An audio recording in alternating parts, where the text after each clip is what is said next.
नमस्कार साथियों, मैं हूं अमृत और आपको आज हम जिस विषय पर चर्चा करेंगे वो है केमिस्ट्री। और ये केमिस्ट्री आप ये ध्यान में रख लें कि भारत में जितने एग्ज़ाम हो रहे हैं और उन सारे एग्ज़ामों में जहाँ जहाँ जनरल साइंस पूछी जाती है, जहाँ जहाँ केमिस्ट्री पूछी जाती है, स्पेसिफिकली अगर पीसीएस लेवल पे भी केमिस्ट्री पूछी जाती है, वो सारी केमिस्ट्री इसमें कवर होगी। लेकिन मोर स्पेसिफिकली अगर हम पीवाईक्यू अगर ज़्यादा देखेंगे तो वो बीपीएससी को ही टारगेट करके पीवाईक्यू देखेंगे। ठीक है, तो बीपीएससी में कम से कम 5-7 क्वेश्चंस केमिस्ट्री के रहते हैं 150 क्वेश्चंस में। और आपको पता ही है कि अगर केमिस्ट्री की सिलेबस देखें तो उसमें से क्या क्या आपसे पूछा जाता है। तो एटॉमिक स्ट्रक्चर पहला टॉपिक है, दूसरा है मैटर जिसको पदार्थ कहते हैं, तीसरा है क्लासिफिकेशन ऑफ पीरियोडिक टेबल यानी पीरियोडिक टेबल की क्लासिफिकेशन, अम्ल, क्षार और लवण, acid base salt, metal, non metal और metalloids, carbon and its compound, carbon और उसके यौगिक, पॉलीमर जिसको बहुलक कहते हैं, केमिस्ट्री इन एवरीडे लाइफ यानी कि केमिस्ट्री की बेसिकली एप्लीकेशंस पूछी जाती है, सोप एंड डिटर्जेंट्स, ग्लासेस मतलब कांच, रेडॉक्स रिएक्शंस और भी कुछ मिसलेनियस टॉपिक होंगे जिनमें बॉन्ड्स के बारे में पढ़ेंगे और भी एक्स्ट्रा कुछ टॉपिक होंगे, उनको हम जो है वो सेग्रीगेट करके पढ़ेंगे। और क्या हम इसी मैनर में पढ़ेंगे, क्या हम इसी तरीके से पढ़ेंगे 1 2 3 4 करके, तो मोर स्पेसिफिकली यस इसी तरीके से पढ़ेंगे। और अगर बीच में कहीं टॉपिक को सफल करने की आवश्यकता पड़ी, यानी किसी टॉपिक को हो सकता है कि हमने मेटल नॉन मेटल को आपको पहले बता दिया, तो आप घबराएंगे नहीं क्योंकि क्रम वही रहेगा। किसी भी स्टैंडर्ड बुक में अगर आप खोजेंगे तो जो तरीका है ना इंडेक्स का, वो यही तरीका है, इसलिए मैंने आपको इसी तरीके से लिख कर बताया। ठीक है, तो आज का जो हमारा टॉपिक होगा ना वो होगा एटॉमिक स्ट्रक्चर, क्योंकि केमिस्ट्री की जो बिल्डिंग ब्लॉक है वो एटॉमिक स्ट्रक्चर ही है। क्योंकि मैटर जो है, जो पदार्थ है, उसकी बिल्डिंग ब्लॉक भी एटम है। ठीक है, एटम वो सबसे छोटा यूनिट है जिसको ऑर्डिनरी केमिकल प्रोसेस के द्वारा ब्रेक डाउन नहीं किया जा सकता। Atom is the smallest particle of matter which does not break और which does not found in free state. Free state में पाया ही नहीं जाता, यानी एटम को आप देख नहीं सकते। ठीक है, यानी एटम जो है वो सीधे सीधे आप उसको कांटेक्ट नहीं कर सकते। और लेकिन एटम के जो पार्ट्स हैं वो केमिकल रिएक्शंस में भाग लेते हैं। ये एक क्लियर डेफिनेशन आता है। हालांकि ये जो स्मॉलेस्ट पार्टिकल एटम, मैटर का स्मॉलेस्ट पार्टिकल या मैटर का बिल्डिंग ब्लॉक जिसको कहते हैं, जैसे कि सेल में हमने पढ़ा था कि किसी भी ऑर्गेन का बिल्डिंग ब्लॉक जो होता है वो सेल होता है, उसी तरीके से किसी भी मैटर का जो बिल्डिंग ब्लॉक है वो एटम होता है। ठीक है, हमने ये कहा कि एटम जो है वो केमिकल रिएक्शंस में भाग लेता है, लेकिन इसके कुछ एक्सेप्शंस हैं। चाहे वो इनर्ट गैस हो गया, चाहे वो नोबल गैस हो गया, वो सारे केमिकल रिएक्शंस में भाग नहीं लेते हैं। चाहे वो हीलियम हो गया, आर्गन हो गया, तो ये सारे केमिकल रिएक्शंस में भाग नहीं लेते होंगे। इनर्ट गैस जो है वो केमिकल रिएक्शंस में भाग नहीं लेते। क्यों नहीं लेते बाद में देखेंगे, क्योंकि वो स्टेबल है। केमिकल रिएक्शंस कहने का ही मतलब ये है कि अनस्टेबल से स्टेबिलिटी की तरफ, समझे आप। अब एटम की बात तो हमने कर ली कि पदार्थ को बनाने वाला वो सबसे छोटा पार्ट, वो सबसे छोटा ईंट जिसके बेस पर पदार्थ बनी है। तो मॉलिक्यूल्स क्या है भाई साहब? तो पदार्थ का वह सूक्ष्मतम कण जो स्वतंत्र अवस्था में पाया जाता है, जो लेकिन वो केमिकल रिएक्शंस में भाग नहीं लेता है, उसी को मॉलिक्यूल्स क्या है कि ये अगर आप देखिए कि ये अगर एक पदार्थ है, इसका छोटा छोटा पार्ट जो है ना, पदार्थ का वो पार्ट, बहुत टाइनी पार्ट को, उसको मॉलिक्यूल्स कहते हैं। ठीक है, ये सारा पार्ट जो है मॉलिक्यूल्स है। तो एटम के मॉलिक्यूल्स इसको कह सकते हैं। ठीक है, अब एक चीज़ देखो कि हमने ये कहा कि ये सीधे जो है केमिकल रिएक्शंस में मॉलिक्यूल जो है वो सीधे केमिकल रिएक्शंस में पार्ट नहीं लेते। एटम केमिकल रिएक्शंस में पार्ट लेता है, मॉलिक्यूल्स केमिकल रिएक्शंस में पार्ट नहीं लेता है। एटम और मॉलिक्यूल्स में डिफरेंसेस आपने समझ लिया। पदार्थ का दोनों छोटा कण है, एक केमिकल रिएक्शन में पार्ट लेता है और एक केमिकल रिएक्शंस में पार्ट नहीं लेता है। ठीक है। जैसे C+O2, इसमें जो O2 है वो सीधे भाग नहीं लेता, यह O और O में ब्रेक हो जाता है और उसके बाद ये अनस्टेबल होके केमिकल रिएक्शंस पे पार्ट लेता है। साथियों, जब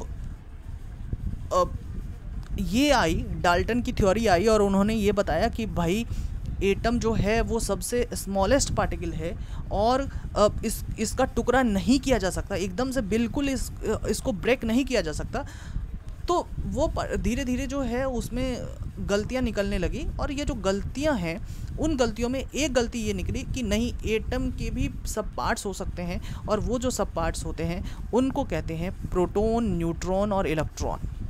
साथियों, प्रोटॉन, न्यूट्रॉन और इलेक्ट्रॉन से जो क्वेश्चंस पूछे जाते हैं कि ये इनकी खोज किसने की, कब इसकी खोज हुई, ठीक है, इसके लिए हमने क्या किया है कि एक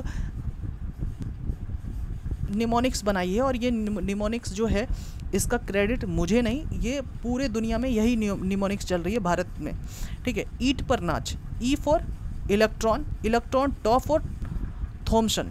इलेक्ट्रॉन की खोज जो है 1897 ईस्वी में जे थॉमसन ने कैथोड रेज के थ्रू किया था, ठीक है। और 1904 में थॉमसन ने इलेक्ट्रॉन का नाम दिया। लेकिन बहुत जगह ना आप इसको यहाँ लिख सकते हैं कि स्टॉनली एक व्यक्ति थे, उन्होंने इलेक्ट्रॉन को इलेक्ट्रॉन का नाम दिया, ठीक है। तो बहुत जगह ये भी दिया जाता है, लेकिन आप स्टॉनली जो है मानकर चलेंगे। प्रोटॉन जो है उसको, उसकी खोज देखो, पॉ और रॉ आपको दिख रहा है कि ईट पर नाच, पॉ for proton, raw for Rutherford. तो प्रोटॉन की खोज 1886 में हुई। पहले प्रोटॉन की जो खोज है ना, उन्होंने एनोड रेज के थ्रू गोल्डस्टीन ने किया था, लेकिन उन्होंने पूरे तरीके से ये बताया नहीं कि ये प्रोटॉन है। लेकिन रदरफोर्ड ने अच्छी तरीके से ये बताया कि भाई ये प्रोटॉन है, तो रदरफोर्ड का नाम जाता है प्रोटॉन के खोज को के लेके। नाच, ना फॉर न्यूट्रॉन, न्यूट्रॉन की खोज 1932 में हुई और जिसका श्रेय जाता है चॉ फॉर चैडविक। अच्छा, इस सब में से एक चीज़ जो बहुत ज़रूरी है कि प्रोटॉन में जो है वो पॉजिटिव चार्ज होता है, देखिए आप, और ये जो चार्ज है प्लस 1.06 इंटू 10⁻19 कूलम होता है। सेम इलेक्ट्रॉन में जो है वो निगेटिव चार्ज होता है और इसी का उल्टा, यहाँ प्लस है यहाँ माइनस है, 1.6 इंटू 10⁻19 कूलम, ठीक है। लेकिन मास की बात करें, मास मतलब कि वेट की बात करें, तो वेट जो होता है ना वो प्रोटॉन और न्यूट्रॉन की जो वेट है उसी को जो है हम कंसीडर ज़्यादा करते हैं एटॉमिक वेट को नापने के लिए। लेकिन वेट तीनों की होती है। सबसे पहले आप देखिए वेट में कि प्रोटॉन की जो वेट है वो 1.672 इंटू 10⁻⁻27, वहीं न्यूट्रॉन की जो वेट है वो है 1.675 इंटू 10⁻⁻7। और मैंने ये जो 2 और 5 है उसको बाद में जोड़ा है, एक डिजिट आगे हमने बढ़ाया है, आपको बताते हैं क्यों। और 9.11 इंटू 10⁻31 ये इलेक्ट्रॉन की वेट है। साथियों, जब भी हम एटॉमिक वेट लेते हैं, यानी कि एक एक्चुअल एटम की भार को अगर हम मेजर करते हैं, तो वहाँ हम प्रोटॉन और न्यूट्रॉन को ही लेते हैं, न्यूट्रॉन और प्रोटॉन को ही लेते हैं। और आपसे अगर क्वेश्चंस पूछे भी जा चुके हैं कि इन तीनों में, प्रोटॉन, न्यूट्रॉन और इलेक्ट्रॉन में सबसे अधिक भार किसका होता है, तो वो होता है न्यूट्रॉन का। क्यों? और आपसे ये अगर ये पूछा जाए कि सबसे अधिक भार किसका होता है, न्यूट्रॉन का, और क्वेश्चंस को घुमाकर पूछा जाए, ये क्वेश्चन पूछा जा चुका है कि सबसे अधिक भार तो न्यूट्रॉन का होता है, लेकिन अगर हम एटॉमिक मास निकालते हैं, किसी भी एटम की मास को कैलकुलेट करते हैं, तो हम उस समय इलेक्ट्रॉन की मास को कंसीडर क्यों नहीं करते? तो इसका यही कारण है कि इलेक्ट्रॉन का जो भार है ना, वो प्रोटॉन के भार या न्यूट्रॉन के भार से 1837 गुना कम होता है। इसलिए इलेक्ट्रॉन का भार इतना कम हो जाता है कि वो नेग्लिजिबल पार्ट में आ जाता है। इसलिए जब भी हम एटॉमिक मास या atomic mass number, atomic weight निकालते हैं, उस समय प्रोटॉन और न्यूट्रॉन की संख्या का ही योग करते हैं। और एटॉमिक वेट जो है वो किसी भी एलिमेंट के ऊपर लिखा जाता है। वहीं नंबर ऑफ प्रोटॉन किसी भी एलिमेंट के नीचे लिखा जाता है, और नंबर ऑफ प्रोटॉन के लिए जेड से हम इस्तेमाल करते हैं। एक्स जो है इसमें एक्स उस जिस भी एलिमेंट का नाम आप देना चाह रहे हैं उस एलिमेंट के लिए एक्स का इस्तेमाल कर रहे हैं। और ए मतलब हो गया एटॉमिक मास जो प्रोटॉन और न्यूट्रॉन का सम होता है। जैसे कि अगर हम हीलियम ले लेते हैं, हीलियम एज ए एग्जाम्पल हमने ले लिया, हीलियम का एटॉमिक मास नंबर होता है 2। आपको पता होगा हाइड्रोजन हीलियम, हीलियम का एटॉमिक मास नंबर हो गया 2। इसका कहने का मतलब जो है कि इस हीलियम में 2 प्रोटॉन है, या आप ऐसा कह सकते हो कि इस हीलियम में 2 इलेक्ट्रॉन है। क्लियर है कि जितना यहाँ दिया रहता है, जितना प्रोटॉन किसी भी एटम में जितना प्रोटॉन होता है उतना ही न्यूट्रॉन होता है। ये भी बात याद करके रख लो, किसी भी एटम में जितना प्रोटॉन होता है उतना ही न्यूट्रॉन होता है। ये भी बात याद करके रख लो। तो ये जो 2 दिखाता ना, एटॉमिक नंबर दिखाता है कि किसी भी एटम में इलेक्ट्रॉन और प्रोटॉन की मात्रा क्या है, इलेक्ट्रॉन और या प्रोटॉन की मात्रा क्या है। और एटॉमिक मास नंबर दिखाता है कि किसी भी एटम में न्यूट्रॉन प्लस प्रोटॉन का जोड़ कितना है, न्यूट्रॉन और प्रोटॉन का जोड़ कितना है, या आप कह लो कि न्यूट्रॉन प्लस इलेक्ट्रॉन का जोड़ कितना है, ये भी कर लेंगे दोनों। क्योंकि अगर हम यहाँ ये बात करें तो इसमें जो है बहुत क्लियर हो जाता है। और इस पे जो है एक सवाल भी पूछा जा चुका है जिसको हम बाद में क्लियर करेंगे, लेकिन आपको मुझे लगता है कि एटॉमिक नंबर समझ में आ गई कि नंबर ऑफ प्रोटॉन कितना है या नंबर ऑफ इलेक्ट्रॉन कितना है। एटॉमिक मास नंबर क्लियर हो गया कि प्रोटॉन और न्यूट्रॉन के सम को एटॉमिक मास नंबर कहते हैं। इलेक्ट्रॉन के को मास में क्यों नहीं इंक्लूड करते, क्योंकि 1837 गुना कम है। ठीक है, ये सारी बातें क्लियर हो गई। इसके बाद एक बात और करते हैं, ये पॉजिट्रॉन का खोज किसने किया। पॉजिट्रॉन का खोज 1932 ईस्वी में हुआ था और इसका खोज एंडरसन ने किया था। वहीं आपसे पूछा जाएगा कि न्यूट्रिनो और एंटी न्यूट्रिनो का खोज किसने किया, तो 2 साल बाद फर्मी ने किया 1934 ईस्वी में। वहीं आपसे मेसोन और बेसोन का जो है पूछ दिया जाएगा कि इसकी खोज किसने की, 1935 में युकावा ने इसकी खोज की। ठीक है, प्रोटॉन, पॉजिट्रॉन, न्यूट्रिनो और मेसोन या बेसोन, इसकी खोज आप याद रखेंगे। ये अपने आप में VBI है, ये क्वेश्चंस बार बार PCS में पूछे जा चुके हैं। ठीक है, और आपको ये भी पता चल चुका है। तो यानी ये पेज पूरी तरीके से आप समझ चुके हैं। और इस पेज में हमने ये जाना कि सिर्फ एटम क्या होता है, दूसरी बातें एटॉमिक नंबर क्या है, उसमें इलेक्ट्रॉन, प्रोटॉन और न्यूट्रॉन की खोज किसने की, ईट पर नाच, पॉजिट्रॉन, न्यूट्रिनो, मेसोन, इसकी खोज किसने की, atomic number, atomic mass number को लिखते कैसे हैं। और उसको हमने हीलियम के एग्जांपल से आपको बताया कि हीलियम की जो है एटॉमिक नंबर होती है 2।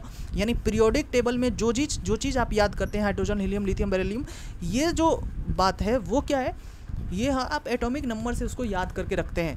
ठीक है, और एटॉमिक नंबर जो है वो नंबर ऑफ प्रोटॉन आपको दिखाता है या नंबर ऑफ इलेक्ट्रॉन आपको दिखाता है। और एक एटम में इलेक्ट्रॉन और प्रोटॉन की मात्रा सेम होती है। मैं बार बार इसको रिपीट कर रहा हूँ क्योंकि ये आपके माइंड में घुसे।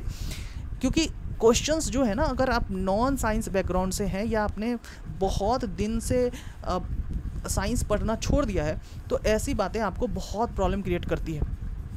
साथियों, अब एक नए शब्द हैं और इन नए शब्द को नई तरीके से समझेंगे। नाम है आइसोटोप। सबसे पहले ये समझो, यहाँ मैं थोड़ा आपको अंग्रेजी का ज्ञान झाड़ूंगा। आइसो का मतलब होता है सेम, आइसो का मतलब होता है सेम। ठीक है, ये सफिक्स लगता है जब भी आइसो लिखा हो, इसका मतलब सेम। आइसोटोप, तो आइसोटोप का मतलब हो गया कि इनमें कोई चीज़ तो सेम होगा। आइसोटोप का मतलब हो गया कि परमाणु संख्या सेम है। यहाँ देखो नीचे हम लोग लिख रहे थे, ये क्या लिख रहे थे, परमाणु संख्या ही लिख रहे थे। ये देखो हाइड्रोजन की परमाणु संख्या 1 होती है। हाइड्रोजन के 3 आइसोटोप हैं और हाइड्रोजन ही एक ऐसा एलिमेंट है साथियों जिनके आइसोटोप के नाम डिफरेंट होते हैं। हाइड्रोजन ही एक ऐसा एलिमेंट है जिनके आइसोटोप के नाम डिफरेंट हैं। यहाँ देखो परमाणु संख्या सेम है लेकिन एटॉमिक वेट अलग अलग है। इस केसेस में एटॉमिक वेट अलग अलग है, और जब एटॉमिक वेट अलग अलग होता है, परमाणु संख्या सेम होता है, उसको आइसोटोप कहते हैं। तो 1H1 जो है उसको प्रोटियम कहते हैं। 1H2 जो है उसको ड्यूटेरियम कहते हैं और 1H3 जो है उसको ट्राइटियम कहते हैं। ये बातें याद करके रखना, इससे क्वेश्चंस पूछे जा चुके हैं। ठीक है साथियों, आइसोटोप को लेकर बहुत इंपॉर्टेंट इन्फॉर्मेशन मैं आपको देने जा रहा हूँ कि कार्बन के जो आइसोटोप हैं वो रेडियो कार्बन डेटिंग मेथड्स के थ्रू आपको किसी भी फॉसिल्स का, किसी भी जीवाश्म का एज पता करने में जो है वो पता किया जा सकता है कार्बन डेटिंग मेथड से, जिसमें कार्बन 14 आइसोटोप, कार्बन के 12वें आइसोटोप, इससे जो है आप पता कर सकते हैं कि किसी भी फॉसिल्स का, किसी भी जीवाश्म का कितने दिनों से, हम कहते हैं ना कि हमारा सिविलाइजेशन जो है अब 2 लाख साल पुराना है, या हम जो है 2 लाख साल से इस पृथ्वी पे रह रहे हैं, या डायनासोर इतना साल पहले जो है पृथ्वी से चला गया। वो सब हम किस बेसिस पे कहते हैं? इसी बेसिस पे जहाँ हम कार्बन 14 और कार्बन 12 का इस्तेमाल करके हम पता लगाते हैं कि आखिर ये जो जीवाश्म है ये कितने दिन पहले जो है वो पृथ्वी पर था। ठीक है, वहीं यूरेनियम के अगर हम आइसोटोप की बात करें तो यूरेनियम का आइसोटोप जो रॉक्स है, जो चट्टानें हैं, जो माउंटेन्स हैं, उनकी एज को पता लगाने में मदद करती है। जैसे हिमालय कितनी पुरानी है, या रॉकीज़ कितनी पुरानी है, ये सारी बातें जो है यूरेनियम 237 मेथड से आपको पता चलता है। वहीं पोटासियम और आर्गन के आइसोटोप से आप क्या करते हैं कि जो ओल्डेस्ट रॉक है, जैसे अरावली के बारे में आपने पता किया कि ये बहुत ओल्डेस्ट है, ये कैसे आप तो आज रह रहे हैं, साइंस की तो डेवलपमेंट ही। अब देखो कि प्रोटॉन न्यूट्रॉन जो है, आपने कब जाना, प्रोटॉन न्यूट्रॉन 1886 1897 के आसपास, यहाँ तो कांग्रेस बनी है, हाँ 1885 में। तो मतलब कि अभी 100 150 200 साल भी नहीं हुए और आप कह रहे हो कि हिमालय इतना पुराना है, किस बेसिस पे? तो आप कार्बन आर्गन 14 मेथड का इस्तेमाल करके, 40 मेथड का इस्तेमाल करके, कार्बन आर्गन 40 मेथड का इस्तेमाल करके रॉक्स और माउंटेन के जो बहुत ओल्डेस्ट रॉक और माउंटेन है उनके बारे में पता लगाते हो कि ये बहुत पुरानी माउंटेन है। वहीं आइसोटोप जो यूरेनियम का होता है, यूरेनियम 235 हो या यूरेनियम 238, उसका इस्तेमाल करके आप एनर्जी प्रोड्यूस करते हैं, न्यूक्लियर रिएक्टर चलाते हैं, उससे इलेक्ट्रिसिटी प्रोड्यूस करते हैं। तो ये जो न्यूक्लियर रिएक्टर है ये भी यूरेनियम के आइसोटोप से जो है वो पता करता है। वहीं कोबाल्ट के आइसोटोप से आप क्या करते हैं, कैंसर का ट्रीटमेंट करते हैं साथियों, कोबाल्ट 60। वहीं आयोडीन के आइसोटोप से जो है आप ग्वाइटर जो रोग होता है, घेंघा जो रोग होता है, I-131, इसके इस्तेमाल करके क्या करते हैं, इसका उपचार करते हैं। वहीं जो फॉस्फोरस का आइसोटोप होता है उसको मॉलिक्यूलर बायोलॉजी में इस्तेमाल आप करते हैं, P32। मॉलिक्यूलर बायोलॉजी मतलब कि RNA DNA पूरे हेरिडिटी सिस्टम के बारे में, जेनेटिक्स के बारे में आप जब पता करनी हो तो आप फॉस्फोरस की आइसोटोप का इस्तेमाल करते हो। तो साथियों आइसोटोप के बड़े इस्तेमाल हैं और इससे यूपीएससी ने बड़े क्वेश्चंस पूछे हैं, और इसलिए मैंने आइसोटोप को थोड़े डीप में आपको बताया है कि आइसोटोप का मतलब ये है कि atomic number same, atomic mass अलग अलग, हाइड्रोजन के आइसोटोप के अलग अलग नाम होते हैं, और हाइड्रोजन के आइसोटोप का नाम होता है प्रोटियम, ड्यूटेरियम और ट्राइटियम। ये बीपीएससी ने ऐसे सीधे नाम देकर क्वेश्चंस आपसे पूछ लिए हैं। अब आया है आइसोबार। साथियों आइसो का मतलब होता है सेम, यानी इसमें से कुछ ना कुछ तो सेम होगा। आइसोबार का मतलब ये हो गया कि आइसोटोप का उल्टा कर दो, यानी एटॉमिक वेट सेम है, एटॉमिक नंबर जो है वो डिफरेंट है।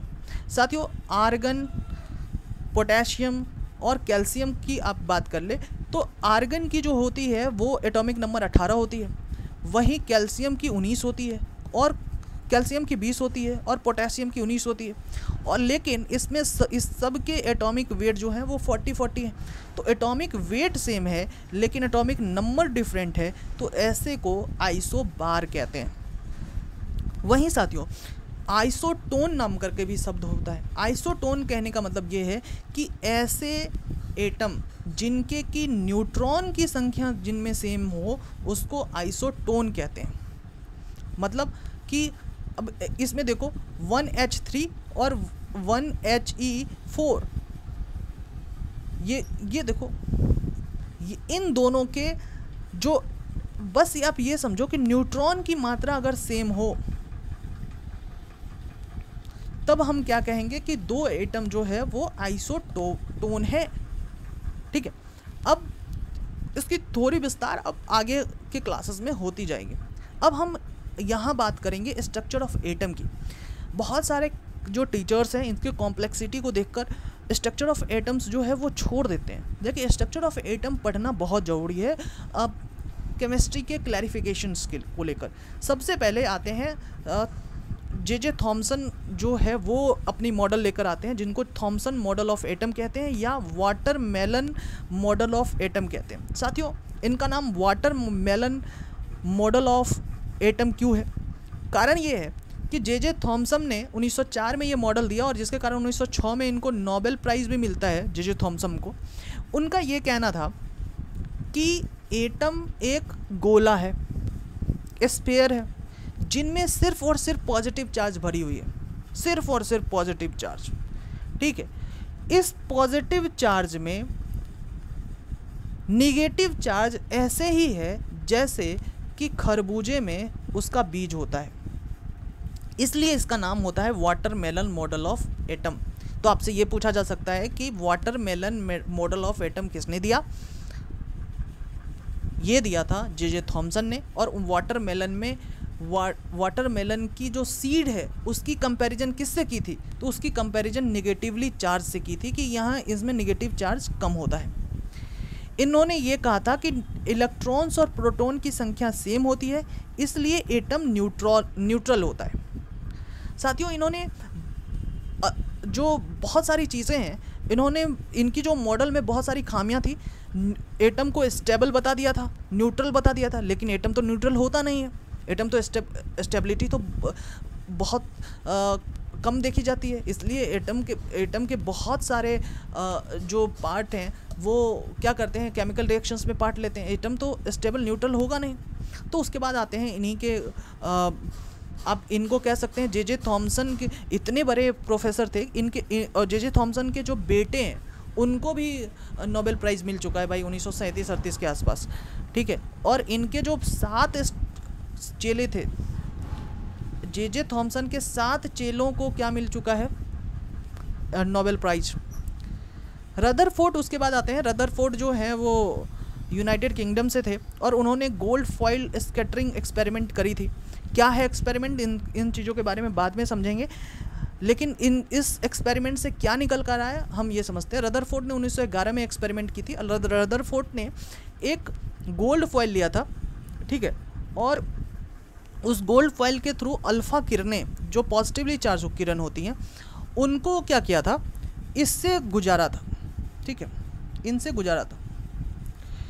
तो मोस्ट ऑफ द अल्फ़ा किरणें जो हैं, जब वो रदरफोर्ड ने, मैं इसको बहुत आसान लैंग्वेज में बता रहा हूँ, इसकी पूरे जो डीपनेस और पूरी जो क्या क्या इन्होंने इस्तेमाल करा था, क्या यहाँ जिंक के जो हैं वो कार्ड लगाए थे, वो सारी बातें हम बाद में अभी डिस्कस ही नहीं कर रहे हैं। हम आपको ये बता रहे हैं कि यहाँ एक इन्होंने गोल्ड फॉइल लिया और यहाँ से इन्होंने गोल्ड फॉइल से इन्होंने पास कराया अल्फ़ा किरणें जो पॉजिटिवली चार्ज किरणें होती हैं।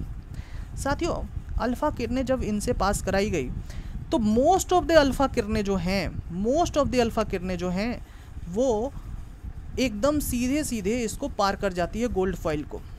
इससे क्या डेरिवेशन निकल के आता है कि एटम के जो बहुत सारे भाग हैं वो होलो हैं, वहाँ कोई पॉजिटिव चार्ज है ही नहीं। ठीक है, इसलिए अल्फ़ा किरणें जो है वहाँ से निकल गई, अल्फ़ा किरणों को रिपील ही नहीं किया गया।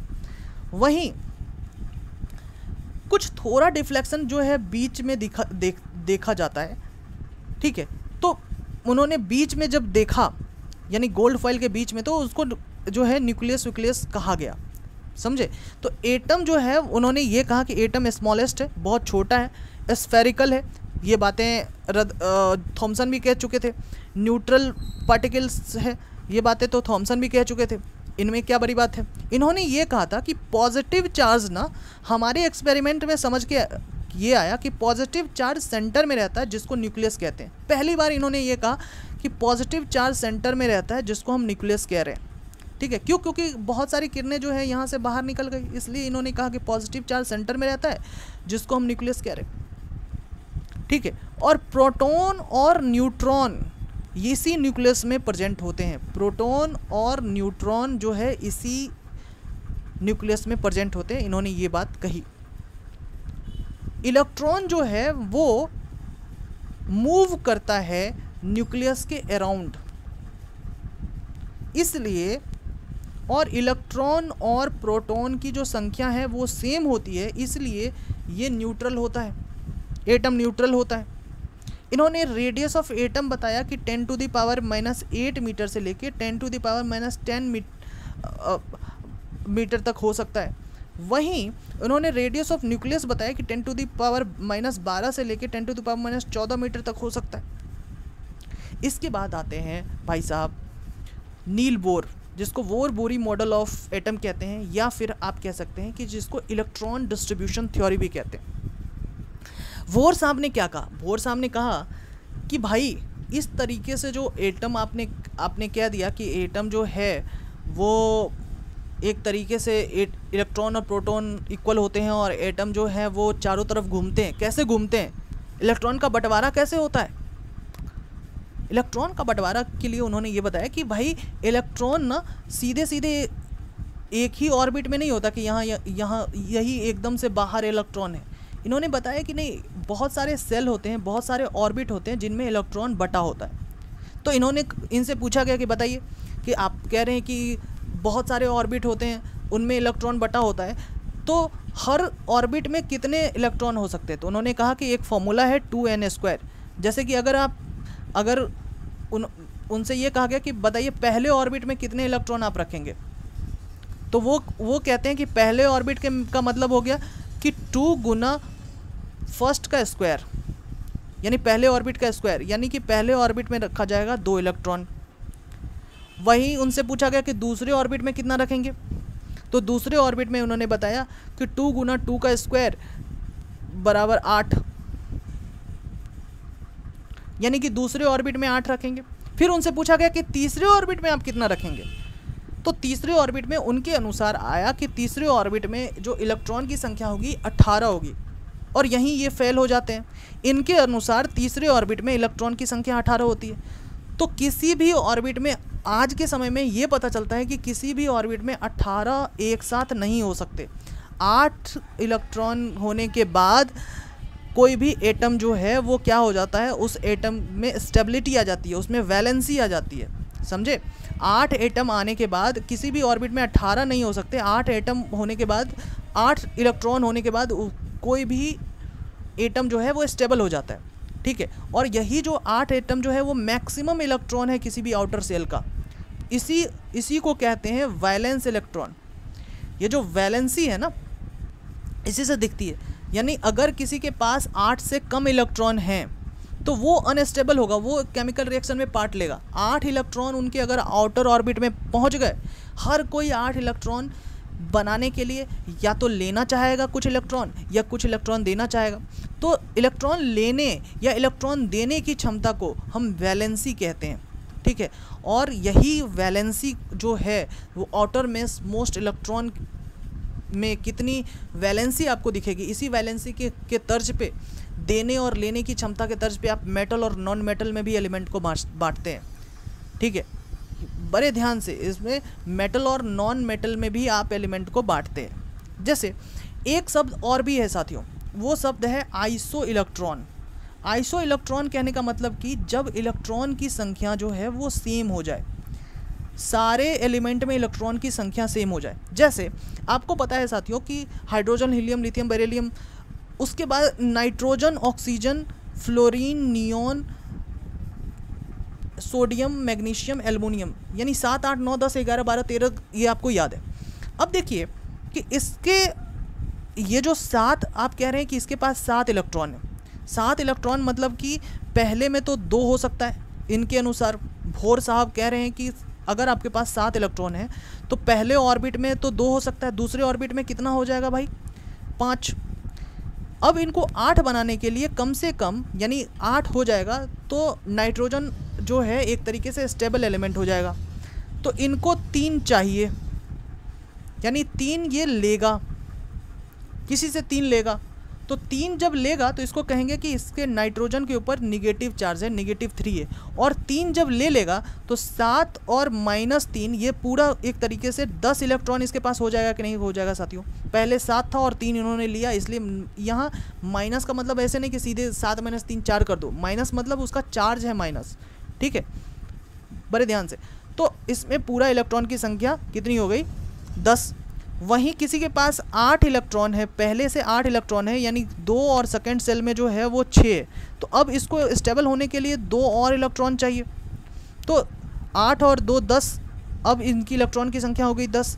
तो ऐसे एलिमेंट जिनकी इलेक्ट्रॉन की संख्या 10 हो जाए, सबकी इलेक्ट्रॉन की संख्या 10 हो रही है, उसको क्या कहेंगे, जब इलेक्ट्रॉन की संख्या एलिमेंट की सेम होती है उसको आइसो इलेक्ट्रॉन कहते हैं, आइसो इलेक्ट्रॉनिक एलिमेंट कहते हैं। वहीं अगर फ्लोरीन की बात करें तो इसकी 9 है, तो 2 और 7, यानी इसको 1 चाहिए और, ठीक है। बड़े ध्यान से समझो कि 2 6 8 हो गया, 2 और 6 8 हो गया, ये 9 है ना, 9 है तो 2 और 7 कितना हो गया, 2 और 7, फर्स्ट में 2 आ गया, सेकेंड में मैक्सिमम कितना हो सकता है, 8, ठीक है। तो ये यहाँ गलत लिखा गया है, ये यहाँ 1 होगा। एक सेकेंड, अगर हम इसको ये कर लें, इसको यहाँ 1 होगा भाई, यानी यहाँ -1 होगा। अब देखिए, यानी इसका मतलब ये हो गया, आप यहाँ ये कह रहे हैं, इसका मतलब ये हो गया 9 और 1 10 इलेक्ट्रॉन इसके पास आ गया। वहीं अगर सबसे पहले Na के पास चल जाए, Na मतलब कि सोडियम के एटॉमिक नंबर होते हैं 11 मतलब इसके पास कितने हैं इलेक्ट्रॉन की संख्या, इसके पास इलेक्ट्रॉन है 11 इलेक्ट्रॉन है। तो पहले ऑर्बिट में 2 होगा, दूसरे ऑर्बिट में 8 होगा और तीसरे ऑर्बिट में 1 है। यानी 1 इलेक्ट्रॉन के कारण ना ये बहुत स्टेबल है और अनस्टेबल है। यानी अगर इसके यहाँ से 1 इलेक्ट्रॉन ये किसी को दे दे तो ये 2 8 से संतुष्ट हो जाएगा। यानी इसके पास 1 देने की शक्ति है, यानी कि ये दे सकता है, इसलिए इसके ऊपर पॉजिटिव चार्ज होगा। और जब इसके ऊपर पॉजिटिव चार्ज होगा साथियों, तो ये 1 दे सकता है। और जब ये 1 दे सकता है तो अब देखो कि 1 अगर इसने दे दिया तो अब इसके पास इलेक्ट्रॉन की संख्या कितनी हो जाएगी, 10, क्योंकि 11 में से 1 दे के 10 होके ये पूरे तरीके से वैलेंस हो गया। सेम इसी तरह मैग्नीशियम में 2 देने की शक्ति है तो ये 10 हो गया, इसी तरह एल्युमिनियम में 3 देने की शक्ति है तो ये 10 हो गया। तो मेरा कहने का मतलब है कि आप आइसो इलेक्ट्रॉनिक भी समझ चुके हैं और हमने बहुत बुरी मॉडल भी समझ लिया कि ये इनका कहना है कि इन्होंने पहली बार ये कहा कि इलेक्ट्रॉन जो होता है ना वो ऑर्बिट में सफ़र करता है, ये ऑर्बिट में रहता है एक साथ, ऐसे नहीं कि एक साथ यहाँ बाहर इलेक्ट्रॉन होगा एक ही साथ सारा, नहीं, ये ऑर्बिट में होता है और हर ऑर्बिट की एनर्जी अलग अलग होती है। क्लियर समझे? इसके बाद हम आगे आते हैं, आगे है इनके द्वारा ही एक समय आता है जिनमें इन्होंने क्वांटम नंबर की बात की। क्वांटम नंबर जो है आपको समझना पड़ेगा, क्वांटम नंबर 4 होते हैं, ठीक है। ये जो क्वांटम नंबर है, सबसे पहला क्वांटम नंबर होता है प्रिंसिपल क्वांटम नंबर, ठीक है। और अब ये समझिए क्वांटम नंबर क्या होता है। क्वांटम नंबर जो इलेक्ट्रॉन संबंधित विभिन्न सूचनाएं, इलेक्ट्रॉन की स्थिति, ऊर्जा आदि के बारे में बताती है। आपने इलेक्ट्रॉन के बारे में समझ लिया, आपने ये समझा कि एटम होता है और एटम को अगर हम खोलेंगे तो सबसे पहले आपकी जो बातें होंगी, आप जो देखेंगे वो इलेक्ट्रॉन को देखेंगे। अब इलेक्ट्रॉन के बारे में ये एक क्वांटम नंबर ये ऐसे ही है जैसे आप ज्योग्राफी में लैटिट्यूड, लॉन्गिट्यूड, अक्षांश, देशांतर रेखा पढ़ते हैं। क्वांटम नंबर ऐसे ही है कि अगर आपसे पूछा जाए कि आप कहाँ रहते हैं, इंडिया में, ये भी सही है। क्वांटम नंबर ऐसे ही है कि अगर आपसे पूछा जाए कि आप कहाँ के हैं तो आप बिहार के हैं, अगर आपसे पूछा जाए कि और कहाँ के हैं आप सहरसा के हैं, अगर आपसे पूछा जाए कि आप और कहाँ के हैं तो सहरसा में स्पेसिफिक लोकेशन आप बताएंगे। तो वही है क्वांटम नंबर जो है वो एक तरीके से बहुत स्पेसिफिकेशन में जाता है ना, बहुत ज़्यादा स्पेसिफिकेशन में। सबसे पहला क्वांटम नंबर होता है प्रिंसिपल क्वांटम नंबर, जो एक बेसिक थिंग बताता है जिसमें आप क्या जानते हैं प्रिंसिपल क्वांटम नंबर में कि न्यूक्लियस से इलेक्ट्रॉन का डिस्टेंस कितना है। और इलेक्ट्रॉन की एनर्जी कितनी है ये प्रिंसिपल क्वांटम नंबर बताता है, जिसको हम n से डिनोट करते हैं। हाँ, यानी कि ये सेल और ऑर्बिट के बारे में बताता है न्यूट्रॉन का, और ये सिर्फ और सिर्फ पॉजिटिव इंटीजर में ही होगा, ठीक है, यानी 1 2 3 4 में हो सकता है।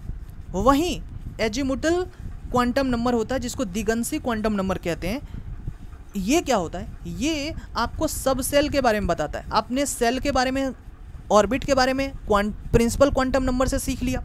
वहीं एजीमुथल क्वांटम नंबर जो होता है वो इलेक्ट्रॉन की शेप के बारे में बताता है, इलेक्ट्रॉन कैसा दिखता है, किसी भी एटम में इलेक्ट्रॉन कैसा दिखता है, इलेक्ट्रॉन की एनर्जी क्या है, इसके बारे में बताता है। जैसे कि अगर इनके द्वारा ये कहा गया कि इस इलेक्ट्रॉन की शेप एस है, एस मतलब कि स्फीयर के शेप का इलेक्ट्रॉन है, ठीक है। वहीं आपको पता है SPDF आपने पढ़ाई होगा कि ये 4 सब सेल के बारे में पता चलता है। इलेक्ट्रॉन के 4 अलग अलग रूप हो सकते हैं, ठीक है। तो S मतलब कि क्या है? स्फीयर शेप में है। P मतलब कि ये डम्बेल शेप का है। D मतलब कि डबल डम्बेल शेप का है। और F मतलब कि 3D कॉम्प्लेक्स पिक्चर है, इस शेप का है, ठीक है। तो ये सब सेल के बारे में आपसे पूछा जा सकता है, इसको कौन बताता है? तो एजीमुथल क्वांटम नंबर। और वहीं इसको KLMN के थ्रू जो है आप देखते हैं, जैसे कि L जो है, अगर L में पूछा जाए, यहाँ देखो L जो है वो प्रिंसिपल क्वांटम नंबर है। L में कितने इलेक्ट्रॉन होंगे, उनकी शेप क्या होगी? तो उनकी शेप होगी, एक आपको दिख रहा है तो उसकी शेप होगी S में। अगर प्रिंसिपल क्वांटम नंबर m बराबर 3 है तो वहीं एजीमुथल क्वांटम नंबर जो होता है, एजीमुथल क्वांटम नंबर जो है प्रिंसिपल क्वांटम नंबर से 1 कम होता है। एजीमुथल क्वांटम नंबर जो है वो प्रिंसिपल क्वांटम नंबर से 1 कम होता है। अगर प्रिंसिपल क्वांटम नंबर 3 है तो एजीमुथल क्वांटम नंबर 2 होगा। एजीमुथल क्वांटम नंबर 2 कहने का मतलब कि 2 फिगर इसमें दिखाई देंगे, और 2 फिगर दिखाई देगा इसका मतलब कि S और P के रूप में दिखाई देगा, यानी स्फीयर के रूप में भी इलेक्ट्रॉन होगा और डम्बेल के भी रूप में इलेक्ट्रॉन होगा। वहीं अगर एजीमुथल क्वांटम नंबर अगर 3 दे रहा है तो आप इसको उल्टा भी कह सकते हैं। इसका मतलब कि जो प्रिंसिपल क्वांटम नंबर 4 है और एजीमुथल क्वांटम नंबर 3 है, इसका मतलब ये बताया जा रहा है कि 3 तरीके के शेप इलेक्ट्रॉन के हो सकते हैं SPD के रूप में। क्लियर है? अब तो क्लियर हो गया एजीमुथल क्वांटम नंबर। इसके बाद है मैग्नेटिक क्वांटम नंबर। साथियों, मैग्नेटिक क्वांटम नंबर और डीप में चला जाता है कि कितने ऑर्बिट होंगे। मैग्नेटिक क्वांटम नंबर जो है ना, वो ऑर्बिट्स के बारे में, कॉन्फ़िगरेशन के बारे में बताता है कि कितने कॉन्फ़िगरेशन हो सकते हैं। और ये -L यानी -L से लेके +L तक जो है वो होते हैं। मतलब L किसको डिनोट करता था साथियों? एजीमुथल क्वांटम नंबर को। तो अगर हम कहेंगे कि अगर L आपको बताया जाता है किसी एलिमेंट का 1 है, इलेक्ट्रॉन का L 1 है, एजीमुथल क्वांटम नंबर 1 है, तो M आपको बताना होगा कि -1 0 और +1 होगा, यानी -1 से +1 के बीच में मैग्नेटिक क्वांटम नंबर होता है। कॉन्फ़िगरेशन ये बताता है, इतनी बातें आप ध्यान में रखेंगे। ऑर्बिटल बताता है, ये बात ध्यान में रखेंगे। वहीं स्पिन क्वांटम नंबर होता है जो डायरेक्शंस बताता है, जो घूमने की दिशा को बताता है, जो घूमने की दिशा को बताता है कि घूमने की दिशा कैसी है, ठीक है। ये बातें आप क्लियर करके रखेंगे। इसको S से डिनोट करते हैं और इसमें +1 और -1 जो है वो दिखाई देती है। इसमें ये कहा जा रहा है, आप एक चीज़ देखिए इसमें क्या कहा जा रहा है। इसमें ये कहा जा रहा है कि आप एजीमुथल क्वांटम नंबर में कि आपने तो देख लिया एजीमुथल क्वांटम नंबर में शेप दिखा रहा है। स्पिन क्वांटम नंबर में ये कहा जा रहा है कि एक जो है वो अगर क्लॉकवाइज घूम रहा है तो दूसरा जो इलेक्ट्रॉन होगा किसी ऑर्बिट में वो एंटी क्लॉकवाइज घूमेगा। स्पिन क्वांटम नंबर यही कह रहा है। वहीं पाउली का एक्सक्लूजन रूल जो है ये बहुत इंपॉर्टेंट है। Pauli's exclusion rule, Pauli's exclusion rule ये बोलता है कि किसी भी इलेक्ट्रॉन के एक जोड़े के लिए सारे क्वांटम नंबर एक नहीं हो सकते, सारे क्वांटम नंबर जो है सेम नहीं हो सकते। क्वांटम किसी ना किसी एक क्वांटम नंबर में जो है वो अलग होंगे। यानी कि हो सकता है कि अगर क्वांटम नंबर में azimuthal quantum number, magnetic quantum number या प्रिंसिपल क्वांटम नंबर सेम भी हो, तो स्पिन क्वांटम नंबर जो जो है वो अलग हो जाएगा, क्योंकि स्पिन क्वांटम नंबर जो होता है वो क्या करता है, उसमें एक ऑर्बिट में पॉजिटिवली दिखा रहा है तो उसी ऑर्बिट में दूसरा इलेक्ट्रॉन जो है वो निगेटिव डायरेक्शन में चलता हुआ दिखाने की बात करता है। तो पॉली एक्सक्लूजन रूल ये कहता है कि किसी भी एक एलिमेंट इलेक्ट्रॉन के एक जोड़े के लिए चारों क्वांटम नंबर सेम नहीं हो सकते। यानी एक पेयर ऑफ इलेक्ट्रॉन के लिए चारों क्वांटम नंबर, ऐसा नहीं हो सकता कि एक ही ऑर्बिट में पॉजिटिव जो है वो क्वांटम नंबर हो, बिल्कुल नहीं। क्लियर है? अब हम आगे बढ़ें और हमने एक और रूल आपको बतानी है, वो है हुंड्स रूल। हुंड्स रूल ये कहता है कि अगर आपके पास 3 इलेक्ट्रॉन है, ठीक है, 3 इलेक्ट्रॉन है और मतलब आपके पास मान के चलो कि 5 इलेक्ट्रॉन है, ठीक है, और आपके पास ये ऑर्बिट है, इन ऑर्बिट में 5 इलेक्ट्रॉन्स को भरना है, ठीक है, इन ऑर्बिट में 5 इलेक्ट्रॉन को भरना है। तो पहले आप ऐसे भरेंगे, पहले इलेक्ट्रॉन पहले तीनों को देंगे और फिर इलेक्ट्रॉन जो है वो ऐसे जाएगा। मेरी बात समझ रहे हैं कि अगर आप, ऐसा है कि अगर एक कमरा है और आपके पास आपने क्या किया, एक नया घर बनवाया है, और नया जब घर बनवाया है आपने, तो आप क्या कर रहे हो कि आप भाड़ा लगा रहे हो, ठीक है। तो आप ये कह रहे हो कि जो स्टूडेंट आ रहा है उसको आप रूम दे रहे हो, ठीक है। तो सबसे पहला स्टूडेंट जो आएगा, और आपके यहाँ 10 कमरे हैं, तो पहला स्टूडेंट पहले कमरे में चला गया, फिर एक दूसरा स्टूडेंट आया दूसरे कमरे में चला गया, तीसरा स्टूडेंट तीसरे कमरे में, चौथे कमरे में। जब 10 स्टूडेंट आ जाएगा, सारे कमरे जो है फिल हो जाएंगे, तो 11वां जब स्टूडेंट आएगा ना, तो वो पहले कमरे में जाएगा, फिर 12वां दूसरे, फिर 13वां तीसरे, यानी कि एक एक करके सारे सेल को भरिए, फिर से पहले सेल से स्टार्ट करके फिर सारे सेल को भरिए। ये तरीका होता है हुंड्स रूल का। इसका हुंड्स रूल ये नहीं कहता कि 10 आदमी को एक ही कमरे में एक ही बार में दे दो, नहीं, एक एक करके सारे में जाने चाहिए। क्लियर है? ये हुंड्स रूल का कहना है। अब बाउ रूल ये कहता है कि इलेक्ट्रॉन जो है ना, इलेक्ट्रॉन आपको पता है कि हर एक ऑर्बिट में अलग अलग कॉन्फ़िगरेशन के इलेक्ट्रॉन होते हैं। तो सबसे जो कम ऊर्जा वाले इलेक्ट्रॉन होते हैं, जिनकी ऊर्जा सबसे कम होती है, वो न्यूक्लियस के बहुत पास होते हैं, ठीक है, न्यूक्लियस के बहुत पास होते हैं। और जिन इलेक्ट्रॉनों की संख्या, जिन इलेक्ट्रॉनों के चार्ज, जिन इलेक्ट्रॉनों की एनर्जी बहुत ज़्यादा होती है, वो इलेक्ट्रॉन जो है वो न्यूक्लियस से बहुत दूर होते हैं। ये बातें कौन कह रहा है? About principle. और इसी प्रिंसिपल के बेसिस पे हम क्या करते हैं कि इलेक्ट्रॉनिक कॉन्फ़िगरेशन बनाते हैं।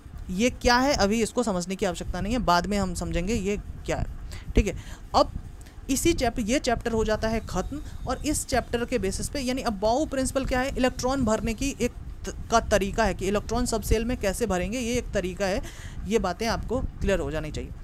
इसी के बेसिस पे आपसे क्वेश्चंस पूछे जा चुके हैं प्रीवियस ईयर में, और इस क्वेश्चंस को हम देखते हैं और आपको लगेगा कि हमने बहुत अच्छे से जो है वो पूरे चैप्टर्स को ख़त्म कर लिया है, पूरे चैप्टर्स को पढ़ लिया है। सबसे पहला क्वेश्चन जो बीपीएससी ने 2019 में पूछा था कि मॉडर्न केमिस्ट्री के फादर किसको कहते हैं। साथ ही अब देखिए, केमिस्ट्री जो है ना वो केमियो या केमिया शब्द से लिया गया है, जिसका मतलब होता है केमिकल्स, जो काले रंग का होगा।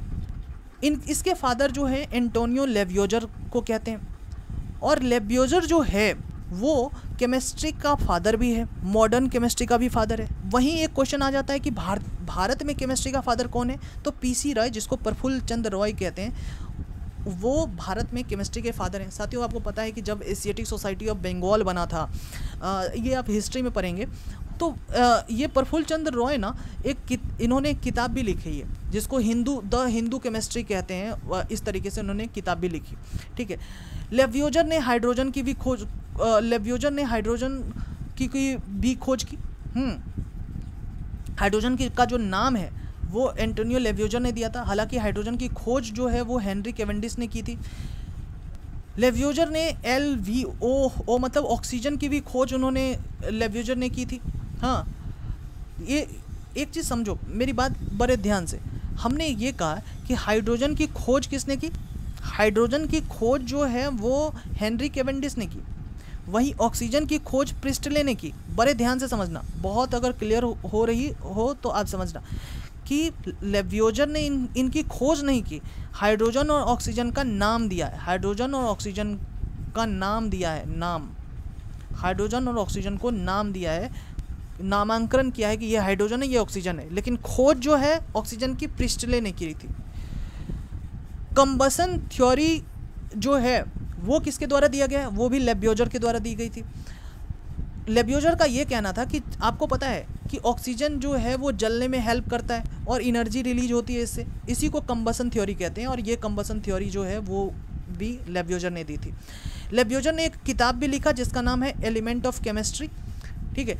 और इन सारे लेवियोजर बहुत बड़े व्यक्ति थे, ठीक है, और इनकी बहुत ज़्यादा कंट्रीब्यूशन है केमिस्ट्री में, इसलिए इनको जो है फादर ऑफ मॉडर्न केमिस्ट्री भी कहते हैं, ठीक है। सिर्फ और सिर्फ केमिस्ट्री के फादर नहीं, मॉडर्न केमिस्ट्री के भी फादर कहते हैं। और केमिस्ट्री के अलग अलग प्रकार हैं, जिसको एक फिजिकल केमिस्ट्री होता है जिसमें कि आप मैटर के बारे में जानते हैं, वहीं एक इनऑर्गेनिक केमिस्ट्री होता है जहां आप कार्बन के अलावा बहुत सारी चीज़ों के बारे में जानते हैं। ऑर्गेनिक केमिस्ट्री में कार्बन और उसके कंपाउंड्स के बारे में पढ़ते हैं। तो हम इसका सही उत्तर क्या होगा कि फादर ऑफ मॉडर्न केमिस्ट्री कौन होंगे, तो वो फादर ऑफ मॉडर्न केमिस्ट्री होंगे रदरफोर्ड, सॉरी लेवियोजर। रदरफोर्ड क्या है, ईट पर नाच, ईट पर नाच, तो रॉ आ रहा है रदरफोर्ड, यानी प्रोटॉन की खोज रदरफोर्ड ने की थी। आइंस्टाइन रिलेटिविटी की खोज आइंस्टाइन ने की थी। फोटो इलेक्ट्रिक इफेक्ट की खोज सीवी रमन ने की थी। अगली बात है कि जो पॉजिटिवली चार्ज पार्ट होता है सेंटर में, किसी भी एटम के सेंटर में, परमाणु के केंद्र में पॉजिटिवली चार्ज पार्ट को क्या कहते हैं, 2017 में बीपीएससी ने पूछा।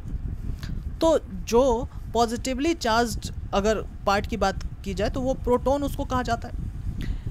The nucleus of an atom, किसी भी परमाणु की जो न्यूक्लियस होती है उसमें क्या होता है, उसमें होता है प्रोटॉन और न्यूट्रॉन। इसका आंसर हो जाएगा सी, ठीक है, इसका आंसर क्या हो जाएगा सी।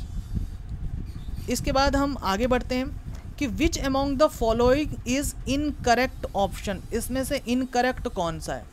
साथियों पहला पूछा गया है कि an atom is electrically neutral due to the presence of proton and electron inside the nucleus. Electron थोड़ी ना होता है, क्या होता है भाई, न्यूट्रॉन होता है। तो हमने पहले ही शब्द में यहाँ इनकरेक्ट खोज लिया है, तो इसके आंसर हो जाएंगे ए। ये 2022 में बीपीएससी ने पूछा था। Which particle is free of charge, किस पार्टिकल में चार्ज नहीं होता है, जीरो चार्ज होता है, तो वो कौन होता है, न्यूट्रॉन में चार्ज नहीं होता। इसे भी उन्होंने 2020 में पूछा है। तो इस चैप्टर की मांग बहुत है, इसलिए मैंने बहुत सारे क्वेश्चंस जो PYQ हैं उनको इसके अंदर रखा है।